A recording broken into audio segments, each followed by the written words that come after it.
সে সিদ্ধান্ত নিল, সে নিজে নিজেই বলতেছে, বিউটি মনে করবে যে আমি কোরআন শরীফ দেখতেছি না, আমি নিজের চুল দেখতেছি, আমি মাথার চুল আশ্রাইতেছি, জামার বোতাম লাগাইতেছি, এই ফাঁকে আমি কোরআন শরীফ দেখে নেব। সুবহানাল্লাহ কোন, আইটো জোরে কোন সুবহানাল্লাহ।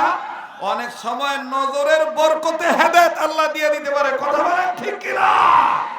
আমার বন্ধুগণ, আমার ভাইরা, এই মাঠে আমি বয়ান করেছিলাম, আল্লাহর দেওয়া চোখ দিয়া কোনো মানুষ যদি মোহাব্বত নিয়ে কয়েকটা জিনিসের দিকে তাকায়, আল্লাহ পাক তাকে মাফ করে দেয়, আল্লাহ তার আমল নামে অসংখ্য নেকি দান করে দেয়।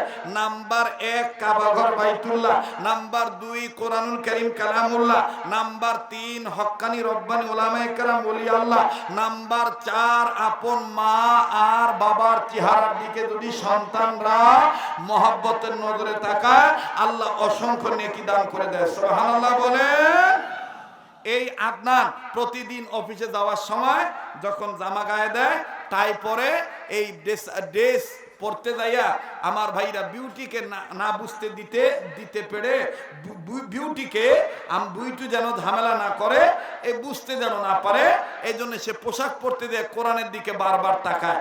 আবার অফিস থেকে এসে যখন জামা খোলে, তখনও আবার এইরকম করে বোতাম খুলে আর কোরআন দেখে। বিউটি বোঝে না, যাইতে যাইতে যাইতে যাইতে 6 মাস 7 মাস 8 মাস 1 বছর 1.5 বছর চলে গেছে। 1.5 বছরের মাথায় এই বিউটি জানেই না, বাড়ির কেউ জানে না যে খ্রিস্টান বাড়িতে আল্লাহ পাকের কোরআন, মুসলমানদের ধর্মীয় গ্রন্থ পবিত্র কোরআনুল কারীম এই বাড়িতে আছে। একদিন কি হলো, আমার বন্ধুগণ, লেখক তার কিতাবের মধ্যে লেখে, বাড়ির গৃহচারিকার মাধ্যমে বিউটি সিদ্ধান্ত নিল, আজকে সমস্ত বাড়ির সব ঘরগুলো আমি পরিষ্কার করব, সব ঘর পরিষ্কার করব, কোনা কাঞ্চিতে যা আছে মাকড়সার জাল, এই ধুলাবালি সব ঝেড়ে মুছে সাফ করব। এবার এই সাফ করতে যাওয়ার সময় গৃহ পরিচারিকা কাদের বুয়া নজরে দেখতে পারলো যে আল্লাহ পাকের মুসলমানদের ধর্মের পবিত্র গ্রন্থ আল কোরআন দেখা যায়। আমার বন্ধুগণ, এই গৃহ পরিচারিকা কাদের বুয়া চিৎকার দিয়া বাড়িঘর গরম করে ফেললো, হায় সর্বনাশ, মুসলমানদের এই কোরআন শরীফ এখানে আনলো কে, আসলো কিভাবে, কে আনলো? বিউটি বলতেছে, চিল্লাইতেছে কেন? বলে এই দেখেন, এই দেখেন, আয়নার কাছে, আয়নার পিছনে কোরআন শরীফ দেখা যায়, এটা কে আনলো? বিউটি বলতেছে, বুঝতে পারছি, এটা অন্য কেউ আনে নাই, এটা আনছে সম্ভবত আদনান। ও কালেমা ছাড়ছে, ও ইসলাম ছাড়ছে, কিন্তু কোরআনের মহব্বত ছাড়তে পারে নাই। আমি আর কাউকে বলবো না, আমি এটা কাউকে বলার দরকার নাই, এটা আমি আমার মা আর বাবাকে বলি। আমার ভাইরা, বিউটি সাথে সাথে বাপ মাকে ফোন করলো। আমাদের দেশেও দেখবেন কিছু মহিলা আছে এরকম, খায় স্বামীর ভাত, অথচ দেখবেন সামান্য পানের থেকে চুন খসলেই আমার বন্ধুগণ শ্বশুর শাশুড়ির সাথে পরামর্শ করে না, সব লাগাবাজি বাপ মার সাথে করে। কথা বলে, জোরে কথা কন। আপনাদের এই অঞ্চলের মেয়েগুলো খুব ভালো, এই অঞ্চলের মেয়েগুলো খুব ভালো, এই বেমার নাই, এই রোগ নাই। তো বিউটি যখন তার বাবাকে বলছে যে এই ঘটনা, আদনান ইসলাম ছাড়লে কি হবে, কোরআনের মায়া তো ছাড়তে পারে নাই, বিউটির মা বাপ ক্ষিপ্ত হইয়া পায়ের পাতার রক্ত মাথার চাঁদিতে উঠাইয়া একেবারে তেলে বাগুনে জ্বলে উঠে ফুসে উঠে বলতেছে, এটা মেনে নেওয়া যায় না, এক্ষণই তোমার ঘর থেকে যদি তুমি বাঁচতে চাও, এই কোরআনকে ডাস্টবিনে ফেলে দিয়ে আসো, নর্দমা ফেলে দিয়ে আসো। নাউজুবিল্লাহ কর, আরো জোরে কর নাউজুবিল্লাহ। আমার বন্ধুগণ, কোরআন শরীফ নর্দমায় ফেলে দিয়ে আসলো বিউটি। সন্ধ্যার সময়, সন্ধ্যার আগে আগে, সূর্য ডোবার ঘন্টা 1.5 আগে আদনান চলে আসছে অফিস থেকে, এসে প্রতিদিনের ন্যায় জামা খুলতে যাইয়া কাপড় সরাইয়া কোরআন দেখবে, এখন দেখে কোরআন নাই, এখন দেখে কোরআন নাই, হায় হায় কোরআন গেল কোথায়, খুব চিল্লাইতেছে। বিউটি ডাক দিয়ে বলতেছে, খুঁজে লাভ নাই, এ কোরআনকে আমি ফেলে দিয়ে আসছি আব্বা আম্মার কথা মোতাবেক। আমার ভাইরা, আদনান পাগলের বেশে খালি পায়ে অর্ধেক জামা খুলেছে, অর্ধেক জামা লাগানো, এই অর্ধেক অবস্থায় কোরআনের পাগল হয়ে যখন কোরআনের দিকে দৌড় মারছে, কত নম্বর ওয়ার্ডে, কত নম্বর বক্সে তুমি কোরআন ফালাইছো নর্দমার, ওই ওয়ার্ড নাম্বার বলো, বক্স নাম্বার বলো। যখন ওদিকে দৌড়ায় তখন কোরআন আদনানকে উদ্দেশ্য করে ডাকতেছিল, ফাফিরু ইলাল্লাহ, ফাফিরু ইলাল্লাহ, ফাফিরু ইলাল্লাহ, আসো বান্দা আল্লাহর দিকে ফিরে আসো। সুবহানাল্লাহ কর, আরেকটু জোরে কর সুবহানাল্লাহ। বলেন, আল্লাহর দিকে ফিরলে আল্লাহ মাফ করে দেয় কি দেয় না? জোরে বলেন দেয় কি দেয় না? ও নিয়ামতপুরের ভাইরা, পরশার ভাইরা, সাপাহারের ভাইরা, মহাদেবপুরের বাবারা, পত্নীতলার বাবারা, নওগাঁ জেলা মান্দা থানার ভাইরা, আমি আপনাদের কাছে বলতে চাই, হাজারো মনকে মন, লিটারকে লিটার মদ পান করেছেন। কিতাবের মধ্যে এরকমও পাওয়া যায়, আল্লাহ পাকের কোরআনকে মহব্বত করার কারণে, কোরআনকে সম্মান করার কারণে এত মদ খাইতো, নাম তার বিশরে হাফি। বিশরে হাফি রহমতুল্লাহি আলাইহি মদ খাওয়ার জন্য যাচ্ছিলেন। আমার ভাইরা মায়ের কাছ থেকে খুব যন্ত্রণা দিয়ে মার কাছ থেকে টাকা নিয়েছেন, আজকে বন্ধু বান্ধব নিয়ে মদ খাবি। যাওয়ার পথে প্রতিমধ্যে নজর করে দেখে কোরআনের একটি আয়াতের টুকরা, বিসমিল্লাহির রহমানির রহিম, কাগজের টুকরাটা রাস্তায় পড়ে আছে। বিশরে হাফি আর ওই দিন মদ খাইতে গেলেন না, ওই টাকা দিয়ে আতর কিনলেন, কাপড় কিনলেন, বিসমিল্লাহির রহমানির রহিম লিখিত আয়াতের টুকরাটাকে হেফাজত করলেন, ইজ্জত করলেন। আল্লাহ পাক দেখেন মদখোরকে কেমন ইজ্জতওয়ালা বানায় দিলেন। আমার ভাইরা এই কাপড়ের টুকরা দিয়ে পেঁচিয়ে বিসমিল্লাহির রহমানির রহিম লিখিত আয়াতের টুকরাটা মাথাত করে নিয়ে এসে মাকে ডাক দিয়ে বলতেছেন, মা গো, ও মা, আমি একটু গোসল করে আসি, আমাদের ঘরে তো তাক নাই, আমি সারা রাত আল্লাহর কাছে কোরআনের আয়াতের টুকরাটা বিসমিল্লাহির রহমানির রহিম মাথায় নিয়ে আল্লাহর কাছে মাপ চাবো, আল্লাহ যেন আমাকে মাফ করে দেয়। মা সাথে সাথে বলতেছেন, আল্লাহ তুমি মনে হয় আমার বেটা কবুল করছো। মাও দোয়া করতেছেন। দেখেন দোয়া এমন ভাবে কবুল হলো, সকালবেলা জগৎ বিখ্যাত হাদিস বিশারদ হযরতুল আল্লাম শেখুল হাদিস আল্লামা ইমাম আহমদ ইবনে হাম্বল রহমতুল্লাহি আলাইহি বিশাল আলেমের একটা জামাত নিয়ে বিশরে হাফির বাড়ি বরাবর আসতেছেন। এলাকার লোকেরা বলতেছে, হুজুর খায়া কাজ পান নাই, এই মাতালের বাড়ির দিকে আপনাদের কি?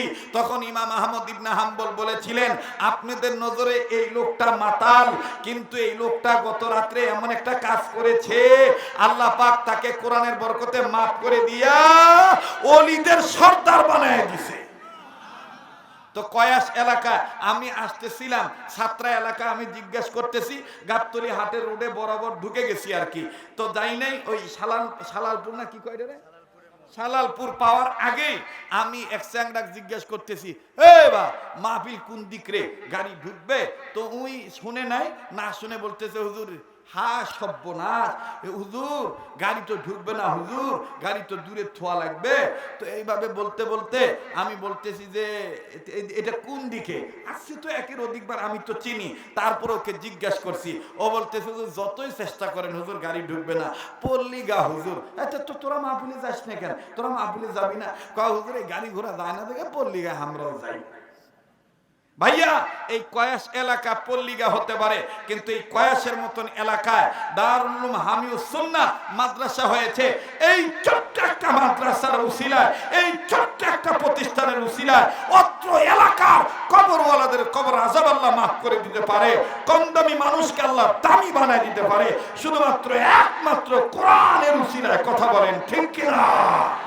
এই দারুল উলুম হামিউস সুন্নাহ মাদ্রাসা যদি না হয়তো আমি আব্দুল খালেক শরীয়তপুরি এখানে আসতে পারতাম না।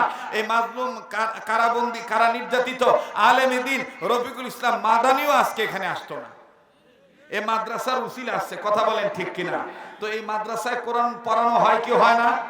জোরে বলেন হয় কি হয় না? তো ওই আদনান কোরআন শরীফের কাছে গেছে, যে ডাস্টবিন থেকে কোরআন তুলছে, তুলে নিজের গায়ের পোশাক দিয়ে কোরআন শরীফের ময়লা পরিষ্কার করতেছে। আল্লাহ পাকের কোরআন আল্লাহকে ডাক দিয়ে বলতেছেন, আল্লাহ তুমি কি পারো না? মাবুদ আমি কোরআনের গায়ের ময়লা যেহেতু আদনান তার গায়ের দামি কাপড় দিয়ে মুছিয়ে দিতেছি, আল্লাহ গো তোমার রহমতি বরকতি পানি দিয়ে কি তুমি পারো না আদনানকে মাফ করে দিতে? আরে বাবাজি, সত্যিকারের মুসলমান না হয়ে মৃত্যুবরণ করা যাবে না। দেখেন তারপরে কি হলো, আমি বলবো। এবার আদনান কোরআন শরীফ বুকে নিয়ে যখন নিজের গৃহের দিকে আসলো, বিউটি গেটের কাছে দাঁড়ায় ডাক দিয়ে বলতেছেন, খামোশ হও, একবারে চুপ ওই জায়গায় দাঁড়িয়ে যাও, আর তুমি কোরআন নিয়ে এই বাড়িতে ঢুকতে পারবা না। আমার বাবা মা বলে দিয়েছে এই বাড়িতে কোরআন থাকলে তোমার জায়গা হবে না। আপনার এবার ডাক দিয়ে বলতেছেন, বিউটি রে, আরে বিউটি, তোর বাবাকে সাক্ষী রেখে আমি বাইবেল ধরে আমি ওয়াদা করেছিলাম, তওবা করেছিলাম, আমি দীপ্তপ্রমী শপথ গ্রহণ করে আমি ইসলাম ধর্ম ত্যাগ করেছিলাম। আজকে যত তোর বাবা মা বলে দিয়েছে কোরআন এই বাড়িতে জায়গা পাবে না, যা তোকে সাক্ষী রেখে আল্লাহর কোরআনের উপর হাত রেখে বলে দিলাম আমি আর খ্রিস্টান থাকবো না, আমি মুসলমান হয়ে গেলাম। আওয়াজ দিয়ে বলেন না সুবহানাল্লাহ।